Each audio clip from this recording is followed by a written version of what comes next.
네, 안녕하세요 여러분. 저는 베이스메이커 영어 강사 박규은 쌤입니다. 이렇게 2주간의 무료 멘토링을 함께 하게 돼서 반갑고 끝까지 잘 수료를 해주셨으면 좋겠어요. 분명히 2주 동안 얻어갈 수 있는 게 있을 겁니다. 열심히 참여를 해야 얻을 수가 있고 학습 인증이나 질의응답도 적극적으로 해주시면 더 얻어갈 게 많을 겁니다. 자, 그래서 일단 바로 시작을 할게요. 오늘은 이제 OT 겸 데이 1으로 진행을 할 거고요. 간단하게 우리가 14일 동안, 2주 동안 해나갈 일들이 어떤 게 있는가 살펴보고 나서 바로 데이 1 들어가도록 할게요. 일단 세미 커리큘럼을 구성한 기준은요. 첫 번째가 이겁니다. 바로 이름부터 딱 눈에 띄죠. 구문 독해가 안 되는 이유. 좀 이따가 학습을 할 거긴 한데 여러분들이 구문 독해를 어려워하는 이유는 사실상 대부분 이런 이유 때문이에요. 그래서 이 이유에 대해서 먼저 좀 다뤄보고 그러면 우리가 이런 부분을 앞으로 어떻게 공부를 해나가면 좀 베이스를 쌓는 데 도움이 될까? 라는 질문에 대답할 수 있는 식으로 제가 커리큘럼을 구성을 했습니다. 그래서 조금 이따가 뒤에서 살펴보겠지만 이 명사라는 애가 정말 중요하거든요. 정말 중요합니다. 그래서 명사의 역할을 할 수 있는 녀석들을 쭉 먼저 학습을 할 거예요. 하루에 하나씩 차근차근 부담 가지 않는 양으로 학습을 해서 일단 명사를 좀 확실하게 정보를 하고요. 그 이후에 잠깐 쉬어가는 텀으로 문장 구조에 중요한 역할을 하는 컴마를 학습을 할 겁니다. 그 다음에 명사 다음으로 중요한 게 사실 동사잖아요. 그래서 동사, 그 중에서도 여러분들이 조금 어려워하는 시제와 태가 합쳐져서 헷갈리는 형태들을 한번 살펴볼 거고요. 마지막으로는 수식어, 명사와 동사를 제외한 나머지 중에 문장을 굉장히 길게 만드는, 복잡하게 만드는 여러 가지 수식어들을 한번 공부를 해볼 겁니다. 그러고 나서 마지막으로 또 한번 문장 구조에 대해서 학습을 하는데 병렬 구조. 이것 또한 뭐 and, or, but 같은 단어들로 굉장히 문장을 길게 만들어요. 그래서 우리가 구조를 파악하는데 어려움을 줍니다. 그래서 이 순서대로 해가지고 처음에 말했던 구문 독해가 안 되는 이유를 하나하나 풀어나가는 그런 시간이 될 겁니다. 그래서 분명히 본인의 수준보다 조금 어려울 수도 있고요. 분명히 본인의 수준보다 쉬울 수도 있어요. 아니면 딱 맞거나. 근데 조금 어렵거나 좀 쉽다고 해도 어려워서 안 들어, 너무 쉬워서 안 들어 이게 아니라 분명히 끝까지 듣고 제가 내드리는 학습 인증 과제들을 다 하시다 보면은 분명히 얻는 게 있을 겁니다. 제가 약속드릴 수 있어요. 최소한 14일 동안 내가 꾸준하게 공부를 지속할 수 있느냐를 스스로 한번 테스트해보는 그런 기간으로 생각하셔도 좋습니다. 그래서 이렇게 14일 동안 진행이 될 거니까 참고해 주시고 바로 들어가도록 하겠습니다. 자, 데이 1 독해가 안 되는 이유예요. 보시다시피 4가지 문제점을 쌤이 써놨습니다. 보시면 첫 번째로는 단어의 품사, 의미를 정확히 모른다. 이게 무슨 말이냐. 그래, 뭐 의미는 안다 칩시다. 품사가 뭔지를 일단 아시나요? 영어에 8가지 품사가 있다는 말을 들어보셨는지 모르겠지만 이 8품사를 정확하게 아는 게 생각보다 굉장히 중요합니다. 어디에 있어서? 독해에 있어서. 이유는 조금 이따 뒤에서 볼 거예요.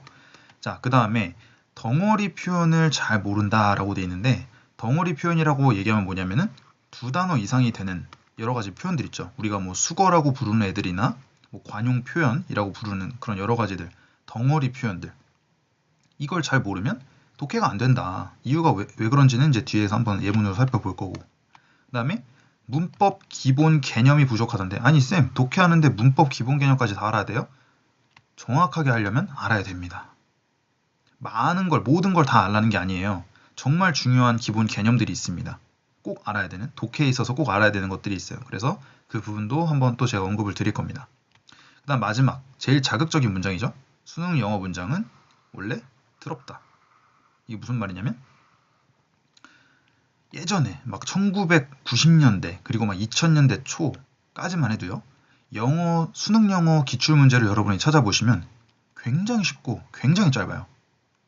굉장히 쉽고 굉장히 짧습니다. 문장의 길이가요.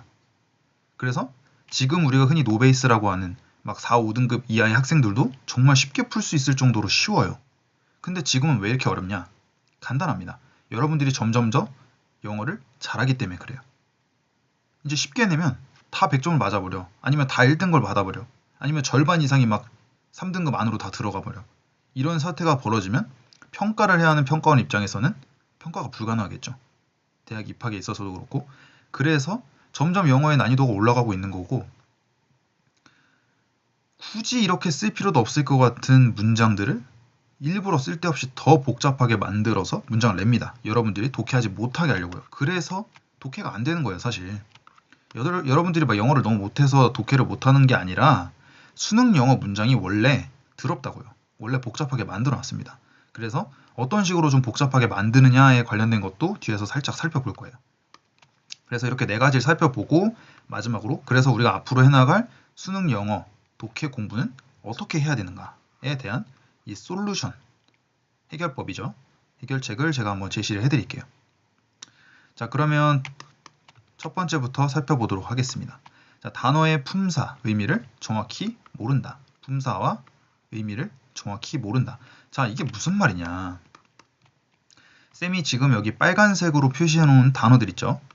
이 단어들을 딱 보자마자 떠오르는, 본인이 이 단어를 보자마자 떠오르는 뜻이 있을 거예요.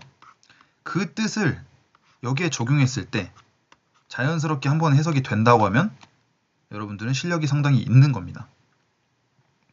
자, 하우스 하면 떠오르는 게 뭐죠? 그래요. 집이 떠오릅니다. 그러면 집의 품사는 혹시 뭘까요? 명사죠. address, 뭐가 떠오르죠? 네, 주소가 떠오릅니다. 주소 품사 뭐죠? 명사입니다. 그쵸? 그 다음에 store, 가게, 그쵸? 명사예요. 이게 지금 여러분들이 생각하는 뜻일 가능성이 높습니다. 제가 보기에는. 자, place, 장소. 얘도 명사예요.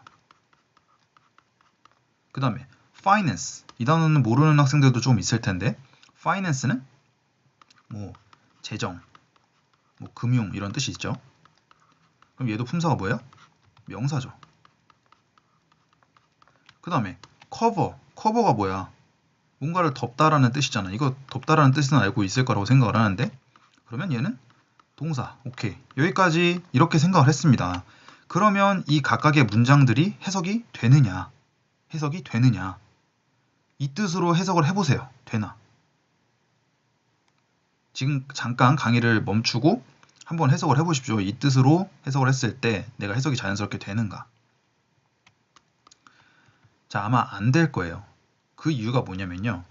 일단 첫 번째 문장, 이 문장에서 이 house가 하는 역할은 명사 자리가 아니에요. 명사가 들어갈 자리가 아닙니다. 여기서 이 house는요, 동사로 쓰였어요. 동사로 쓰였다고요. 뜻은 심지어 뭐냐면 뭔가를 보유하다, 갖고 있다 라는 뜻이에요. 그 다음에 두 번째에 있는 이 address도 주소라는 뜻이 아니에요. 여기서 무슨 뜻으로 쓰였냐면 뭔가를 전달하는 연설이라는 뜻으로 쓰였습니다. 혹시 모르셨다면 이제 아셔야 되고요. 알고 있었다면 잘하고 있는 겁니다. 그 다음에 세 번째에 있는 store, 얘는 지금 should라는 조동사 뒤에 왔어요. 그럼 여기는 동사 자리입니다. 그러면 명사가 아니라 동사가 와야 된대. 뜻은 가게가 아니라 뭔가를 보관하다, 저장하다 라는 뜻이에요. 그 다음에 place도 마찬가지. 읽어보시면 명사가 아닌 동사의 역할을 해야 하는 자리에 있고요. place는 어딘가에다가 뭔가를 두다, 놓다 이런 의미로 쓰입니다. 그 다음에 finance, 재정, 금융, 명사냐? 아니라고요. to 뒤에서 동사 원형이 쓰이는 형태라서 여기서는 동사로 쓰인 겁니다. 그리고 의미는 어디에 자금을 대다, 돈을 대다 이런 말 하죠. 자금을 대다 라는 뜻이고요. 마지막으로 cover는 덮다라는 뜻만 알고 있으면 해석이 안 돼요. 동사로 쓰인 건 맞습니다. 동사로 쓰인 건 맞고요. 의미는 뭔가를 다루다.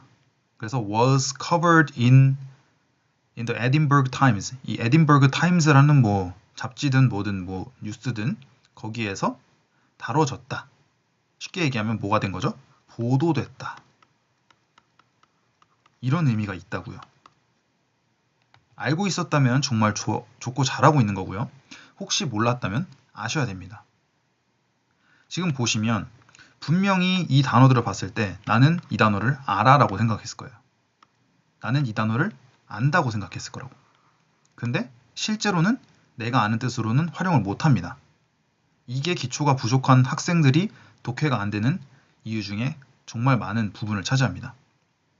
나는 분명히 단어를 안다고 생각하는데 실제로 난 이 단어를 몰라. 모르고 있는 거라고 지금. 아시겠죠? 품사도 모를 뿐더러 의미도 모르고 있어요.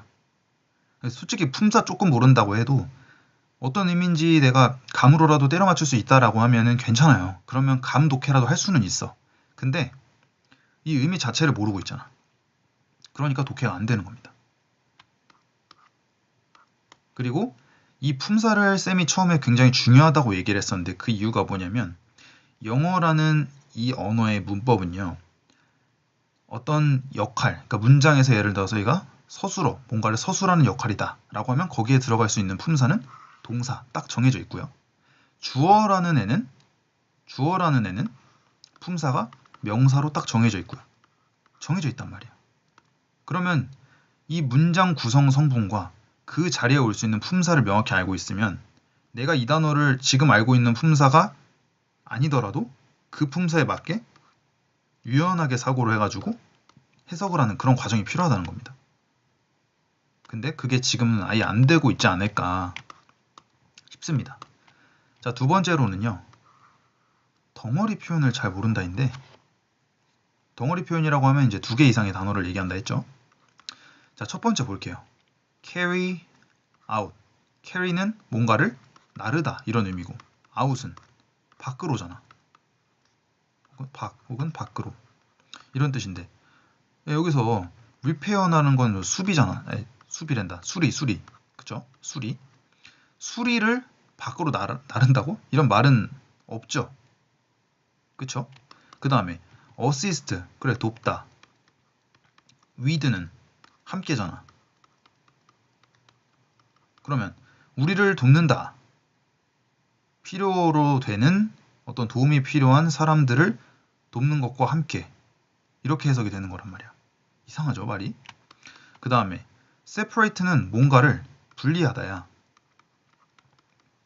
into는 안으로죠. 그러면 recycled material을 분리를 해서 3빈 안으로 뭐 어떻게 했다는 건데 이게. 그죠? 이렇게 따로따로 분명히 아는 단어들로 조합이 돼 있는데도 불구하고 해석이 안 됩니다. 그런 이유가 뭐라고요? 이 carry out 자체가 하나의 표현이에요. 뭔가를 수행하다. 혹은 뭔가를 실행하다. 쉽게 얘기해서 do라는 단어랑 똑같은 뜻이고요.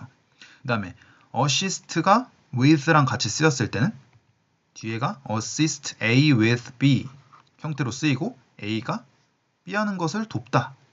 A가 B 하는 것을 돕다. 아니 그러면 함께라는 의미 어딘데요? 아니 그렇게 쓴다고요. 그게 덩어리 표현이라고요. 한 단어로만 보면은 이렇게 해석하는 게 맞는데 얘는 원래 assist A with B라는 형태로 쓰는 덩어리 표현이라고요. 마찬가지로 세 번째 것도 separate A into B 형태의 덩어리 표현이라고요. A를 B로 분리하다. 오케이? 이런 식으로 분명히 아는 단어들로 조합되어 있음에도 불구하고 해석이 안 되는 이유 중에 또 정말 큰 이유가 이런 덩어리 표현들을 잘 모르기 때문이다. 그러면 이 덩어리 표현들은 어떻게 해야 되냐? 나올 때마다 적어놓고 정리해놓고 외우는 수밖에 없겠죠. 그렇죠? 단어 외우듯이. 그래서 단어만 외워가지고는 독해력이 많이 늘지 않아요. 이렇게 덩어리 표현을 함께 공부를 해주면 독해력이 쑥쑥 올라갑니다. 훨씬 빠르게 올라가요. 자, 그 다음에 세 번째, 문법 기본 개념이 부족하다라고 했는데 이거는 이제 쌤이 정말 강조하고 싶은 부분이에요. 감독해에서 벗어나기 위해서는요. 지금 쌤이 여기에 써놓은 이 내용만큼은 최소한 알아야 돼요. 뭐냐?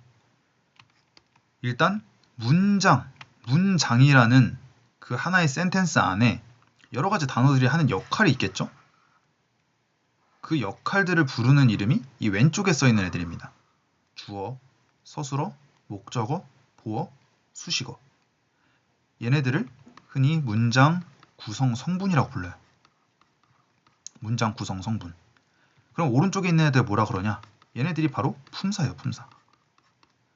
그래서 일단 영어 공부를 감이 아닌 정말 제대로 된 구조를 정확하게 파악하고 공부를 하고 싶다면 이 문장 구성 성분과 영어의 품사라는 거는 일단 외워야 돼. 이거는 확실하게 알고 있어야 됩니다. 이것도 안 외우고 내가 영어를 독해를 늘리고 싶다? 그거는 그냥 말도 안 되는 욕심이에요. 이거는 명확하게 이해를 해야 어떤 강의를 듣고 어떤 선생님의 설명을 들어도 이해를 할 수가 있습니다. 자, 그래서 이 주어, 서술어, 목적어, 보어, 수식어라는 이 구성 성분, 그리고 영어에 있는 8가지 품사, 이 정도의 개념은 확실하게 알고 있어야 된다. 그러면 이 주어 자리에 올 수 있는, 주어 역할을 할 수 있는 품사는 명사라는 거예요. 지금 여기 써놓은 게. 그 다음에 서술어의 역할을 할 수 있는 거는 동사. 그러니까 결론은 서술어는 동사야. 그래서 주어, 동사, 목적어, 보어라고 보통 부르는 거예요. 그 다음에 목적어의 역할을 할 수 있는 애도 명사. 보어의 역할을 할 수 있는 애도 명사 플러스 형용사. 그 다음에 얘네들을 제외한 전부가 다 수식어가 되는 거예요. 이런 애들이. 오케이? 일단 이거를 정확히 아셔야 되고, 제가 왜 명사를 빨간색으로 써놨는지 지금 보시면 알 겁니다. 주어, 목적어, 보어가 다 명사예요. 그러면 딱 봐도 영어 문장에 뭐가 제일 많이 나온다고? 명사가 제일 많이 나올 수밖에 없는 거예요. 실질적으로. 나머지는 다 수식어가 되는 거고. 그쵸? 지금 동사하고 수식어 빼고 사실상 다 명사잖아. 그러면 우리는 영어 공부에 있어서 이 명사라는 애를 정확하게 이해를 하고 명사를 정확하게 찾을 수 있는 능력을 기르면 문장의 대부분이 뼈대가 명사라고. 그쵸? 앞뒤로 붙은 수식어는 이제 가려내는 연습을 많이 해야 됩니다. 근데 명사라는 애를 정확하게 이해하고 이 명사에 대한 어떤 나의 빠른 반응, 이 자리에 명사가 오는구나. 그러니까 명사를 찾아야겠구나. 아, 여기에 명사가 있네. 앞뒤로 있는 애들은 다 수식어구나. 이런 과정을 통해서 독해라는 걸 하는 거예요. 그래서 이런 문법 기본 개념을 잘 알고 계셔야 된다. 그래야 영어 문법 공부 더불어서 독해 공부가 부드럽게 흘러갑니다. 자, 마지막으로 수능 영어 문장은 원래 더럽다. 지금 보시면 이게 각각 하나의 문장이에요. 좀 어이가 없죠? 실제 기출에서 가져온 문장들입니다. 지금 보시면 빨간색으로 제가 표시해 놓은 부분이 실질적으로 문장의 주어 동사 부분이에요. The energy output may need to be assessed differently 까지만 있어도 아무 이상이 없는 완벽한 문장이에요. 근데 지금 보시면 아까 앞 페이지에서 이 수식어라고 하는 애들, 이거를 구분해내는 능력을 기르는 게 중요한데 사실 수식어를 역할을 하는 게 굉장히 많아요. 이런 애들이 다 수식어 역할을 한다고. 그 중에서도 전치사 접속사만 쌤이 표시를 해놓은 겁니다. 지금 from, or, where, before, when, where, and, during, and 등등등등 이렇게 많은 전치사와 접속사들을 통해 가지고 문장을 이렇게 길게 만든 거예요. 그러니까 원래는 에너지 아웃풋은 다르게 평가될 필요가 있을 거예요 라는 말을 하고 싶은 건데 어떤 에너지 아웃풋인지를 설명을 하고 그 에너지 아웃풋에서 일어나고 있는 현상을 설명하고 그게 또 뭐가 일어나기 전에 일어난지 또 설명하고 어떨 때 다르다는 건지 설명하고 그 다른 게 또 어떤 건지 설명하고 그리고 또 설명하고 그리고 설명하고 뭐 하는 동안에 이런 말을 다 갖다 붙이니까 원래 영어 문장이 들었다라 써놓은 게 이렇게 일부러 추가한다고요. 여러분들이 독해를 하기 어렵게 만들려고. 알겠죠? 그러니까 내가 영어를 못하는 게 아니라 원래 수능 영어 문장이 어려워요. 쉽게 하면 다 너무 잘하니까. 우리나라 사람들이 지금 영어를 너무 잘해서 그래. 두 번째 문장도 마찬가지입니다.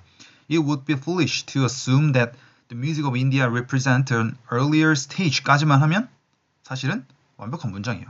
근데 그 뒤에다 또 because나 through which, or, in 이런 전치사 접속사를 또 갖다 붙인 겁니다. 사실 앞뒤로 붙는 형용사나 부사 이런 것도 다 수식어인데 그걸 다 표시하면 너무 많아서 전치사와 접속사 위주로만 표시를 한 겁니다. 그래서 쌤이 하고 싶은 말은 뭐냐면 원래 수능 영어 문장은 여러분들이 독해를 빠르게 하지 못하게 하려고 나오는 문장들이다. 그래서 더럽다는 거고 그래서 어려운 겁니다. 오히려 토익, 토익이라는 시험 많이 들어보셨죠? 이 토익에 나오는 문장들을 보면요. 수능 영어 하다가 토익 문장 보면 훨씬 쉬워요. 단어도 훨씬 쉽고 문장 구조도 하나도 안 복잡하다고요. 근데 수능 영어는 대부분 이제 논문, 뭐 신문 이런 데서 다 따온다고. 당연히 말도 딱딱하고 내용이 어려울 수밖에 없어요. 거기다가 더 구조를 어렵게 말을 또 갖다 붙인다고. 그러니까 더럽고 어려운 겁니다. 그래서 수능 영어 문장을 정확하게 독해하기 위해서 우리가 해야 될 마지막 5번 솔루션은 뭐냐? 네 가지예요. 첫 번째 문제였던 단어의 품사 그리고 다양한 의미를 안다는 거. 당연히 중요하겠죠. 그 다음에 덩어리 표현 나올 때마다 정리. 그래서 이 두 부분은 사실 쌤이 일일이 다 해줄 수는 없습니다. 이거는 개인에게 달려있어요. It's up to you. 오케이? 그 다음에 문법 기본 개념 잡기. 그 다음에 문장 뼈대 잡기, 수식어 구분한 연습을 제가 이 2주라는 과정 동안에 도와드릴 겁니다. 그래서 사실상 1번과 2번은 단어 외우듯이 덩어리 표현도 같이 외우고 단어를 외울 때도 정확하게 외워라. 정확하게. 1번 뜻만 달달달달 외워서 그냥 뭐 툭 치면 탁 나오듯이 그냥 그렇게 단어 외우지 마시고 정확하게 어떤 품사, 어떤 자리에 어떤 역할을 하는지 그리고 어떤 의미들이 있는지 하나만 달달 외우지 마시고 그런 것들을 공부를 수능 때까지 꾸준히 하세요. 절대 자만하지 마시고. 아시겠죠? 그러면 그것만으로도 독해력이 올라갑니다. 거기에다가 이 문법 기본 개념 잡고 이 문법 기본 개념을 잡는다는 게 곧 문장의 뼈대. 뼈대라고 하는 건 뭘 얘기하는 거냐면 아까 확인했던 주어, 동사, 목적어, 보어를 찾은 다음에 얘네를 앞뒤로 꾸미는 이 수식어라는 애들. 수식어는 뭐 사이에 어디든 다 들어간단 말이야. 이런 애들을 구분을 해내는 연습을 하면 된다. 그러면 문장의 기본 구조가 이렇게 잡힌다고요. 알겠죠? 그래서 이런 상태로 만들어가는 그런 기초를 쌓는 2주가 되시길 바라고요. 학습 인증 자료에 보면은 1페이지는 조금 쉬운 애들. 근데 이것도 어려운 학생들도 물론 있을 겁니다. 그 다음에 2페이지는 혹시라도 이 멘토링을 듣는 학생 중에 좀 수준이 높은 나는 그래도 항상 2등급, 1등급 이상 나오는데도 좀 기초가 부족한 것 같아서 들어요 라고 하는 학생들을 위한 조금 어려운 혹은 굉장히 어려운 그런 문장들을 넣어놨어요. 그래서 이 1페이지에 있는 문제들 그러니까 2페이지에 있는 애들은 쌤이 스텝업이라고 해놨는데 이 스텝업 문제들을 제외한 앞에 1페이지에 있는 쉬운 문장들은 무조건 다 공부를 하시고 인증을 하셔야 돼요. 모든 학생들이. 근데 이 스텝업 2페이지에 있는 문장들은 선택입니다. 도전하고 싶으면 도전해보셔도 되고요. 나는 도저히 이 정도 문장까지는 지금 도전하기 힘들 것 같다라고 하면 안 하셔도 됩니다. 아시겠죠? 근데 정말 좀 배워보고 싶다라고 하면 이 선택 문제들까지 하시는 걸 추천을 해요. 그래서 지금까지 이제 데이 1 강의를 마쳤고요. 결론은 이거예요. 그쵸? 이 네 가지를 앞으로 수능 영어 공부에 있어서 가장 중요한 부분으로 생각을 하고 하시면 훨씬 효율적으로 공부할 수 있을 거예요. 아시겠죠? 특히 이 부분을 많이 지금까지 놓치셨을 거라고 생각이 드는데 앞으로 공부할 때 이런 부분에 신경을 쓰시면 어휘력이 정말 금방 늘 겁니다. 오케이. 그래서 오리엔테이션 겸 데이 1 강의는 여기까지 하고요. 데이 2부터는 이제 동명사부터 시작해서 구체적으로 각각의 요소들이 어떤 역할을 하고 어떤 기능을 하고 어떤 의미를 가지는지 예문을 통해서 직접적으로 다 반복 학습을 할 수 있게 강의를 구성하겠습니다. 잘 달려보시고 14일 동안 절대 흐트러지거나 포기하는 일 없이 끝까지 같이 갔으면 좋겠습니다. 데이 1 강의는 여기서 마치도록 하겠습니다.